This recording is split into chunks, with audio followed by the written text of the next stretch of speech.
السلام علیکم ناظرین، اب دیکھ رہے ہیں ہسٹری آف نارتھ۔ آج بات کریں گے گلگت بالتستان کی تاریخی زبان گوجری کے بارے میں، جس کو مقامی لوگ گوجرت کہتے ہیں، اور اس سے منسلک قوم گوجر کے بارے میں۔ ساتھیوں، اس ویڈیو کا مقصد صرف آگاہی دینا ہے، کسی قوم اور زبان کی تعریف کرنا بے عزتی کرنا مقصود نہیں ہے۔ دوستوں، اگر ابھی تک اپنے ہمارا چینل سبسکرائب نہیں کیا ہے تو جلدی کریں اور بیل آئکن کو بھی دبائیں تاکہ آنے والی ویڈیوز سے اپ ڈیٹ رہ سکے۔ گوجر برادری ایک چرواہی اور زرعی برادری ہے جو پاکستان، ہندوستان اور افغانستان سمیت جنوبی ایشیا کے کئی حصوں میں پائی جاتی ہے۔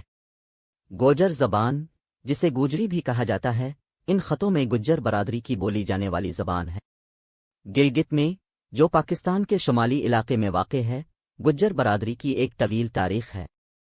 یہ خطہ وقت کے ساتھ ساتھ مختلف نسلی اور لسانی گروہوں نے آباد کیا ہے، جن میں گجر بھی شامل ہیں۔ تاریخی طور پر گلگت میں گجر بنیادی طور پر ایک چرواہی برادری تھے، اور وہ جانور پالنے اور تجارت میں اپنی مہارت کے لیے مشہور تھے۔ وہ اپنی بہادری اور لڑائی کی مہارت کے لیے بھی جانے جاتے تھے، اور بہت سے گجروں نے مختلف حکمرانوں کی فوجوں میں خدمات انجام دیں جنہوں نے صدیوں سے اس خطے کو کنٹرول کیا۔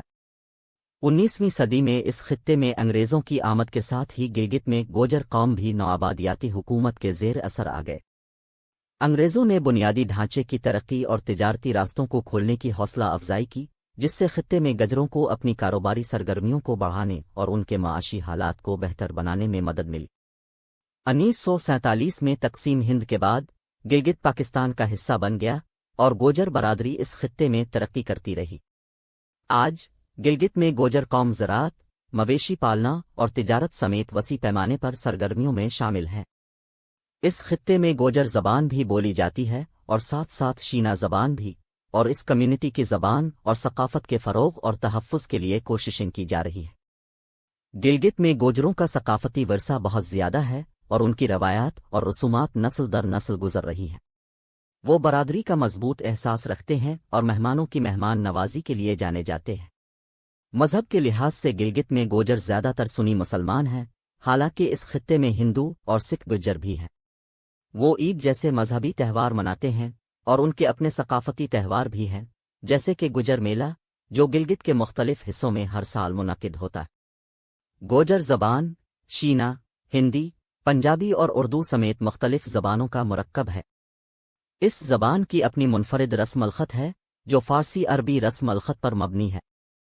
گلگت میں گوجر زبان کے فروغ اور تحفظ کے لیے کوششیں کی جا رہی ہیں، کیونکہ اسے خطے کے ثقافتی ورثے کا ایک اہم حصہ سمجھا جاتا ہے۔ گوجر برادری نے زبان سکھانے اور کمیونٹی کی ثقافت اور روایات کو فروغ دینے کے لیے تعلیمی ادارے اور ثقافتی مراکز قائم کیے ہیں۔ گجر قوم نے خطے کی معیشت اور ثقافت میں اہم کردار ادا کیا ہے۔ ان کی زبان اور روایات خطے کے ورثے کا ایک اہم حصہ ہیں، اور انہیں آئندہ نسلوں کے لیے محفوظ اور فروغ دینے کی کوششیں کی جا رہی ہیں۔ گلگت میں گوجر برادری مختلف کاروباری سرگرمیوں میں ملوث ہے۔ تاریخی طور پر وہ جانور پالنے اور تجارت میں اپنی مہارت کے لیے جانے جاتے تھے، اور اس علاقے میں بہت سے گجر اب بھی ان سرگرمیوں میں مصروف ہیں۔ گلگت میں بہت سے گجروں کے لیے مویشی پالنا آمدنی کا ایک بڑا ذریعہ ہے، اور وہ مویشیوں، بکریوں اور بھیڑوں جیسے مویشیوں کی پرورش اور افزائش میں مہارت کے لیے جانے جاتے ہیں۔ وہ دودھ، گوشت اور دیگر ڈیری مصنوعات مقامی بازاروں کے ساتھ ساتھ ملک کے دیگر حصوں میں تھوک فروشوں اور خوردہ فروشوں کو فروخت کرتے ہیں۔ گلگت میں گوجر جانور پالنے کے علاوہ زراعت سے بھی وابستہ ہے۔ وہ گندم، مکئی اور چاول جیسی فصلیں کاشت کرتے ہیں، اور پھل اور سبزیاں بھی اگاتے ہیں۔ بہت سے گجر اپنی زمین کے مالک ہیں، لیکن وہ دوسرے کسانوں اور زمینداروں سے زمین بھی کرائے پر لیتے ہیں، یا پھر کسی کی زمین پر مزدور کی طرح کام کرتے ہیں اور اجرت لیتے ہیں۔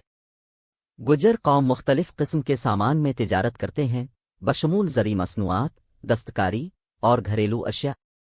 وہ اپنی مصنوعات مقامی بازاروں کے ساتھ ساتھ ملک کے دیگر حصوں میں تاجروں اور تھوک فروشوں کو فروخت کرتے ہیں۔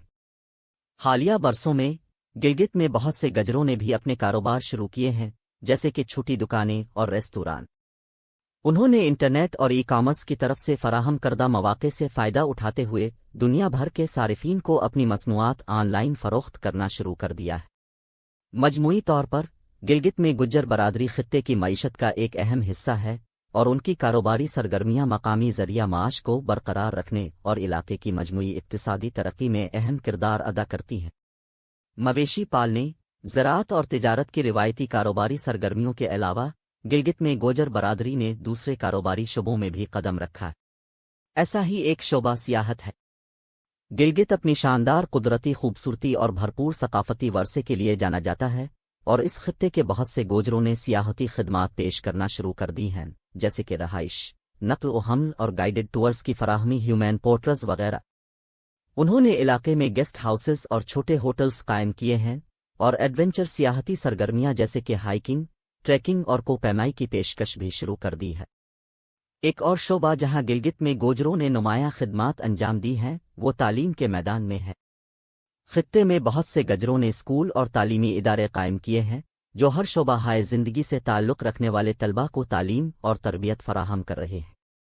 انہوں نے مقامی نوجوانوں کو ہنر کی تربیت اور ملازمت کے مواقع فراہم کرنے کے لیے پیشہ ورانہ تربیتی مراکز بھی قائم کیے ہیں۔ حالیہ برسوں میں گلگت میں کچھ گجروں نے بھی جدید کاروباری شعبوں جیسے کہ انفارمیشن ٹیکنالوجی، فنانس اور ٹیلی کمیونیکیشن میں قدم رکھنا شروع کر دیا ہے۔ انہوں نے اسٹارٹ اپ اور چھوٹے کاروبار قائم کیے ہیں اور روزگار کے مواقع پیدا کر کے اور آمدنی پیدا کر کے مقامی معیشت کی ترقی میں اپنا حصہ ڈالا ہے۔ مجموعی طور پر گلگت میں گوجر برادری ایک متحرک اور کاروباری برادری ہے، اور ان کی کاروباری سرگرمیوں نے خطے کی معاشی اور سماجی ترقی میں نمایاں کردار ادا کیا۔ آج تک کے لیے اتنا ہی۔ مزید معلومات کے لیے دیکھتے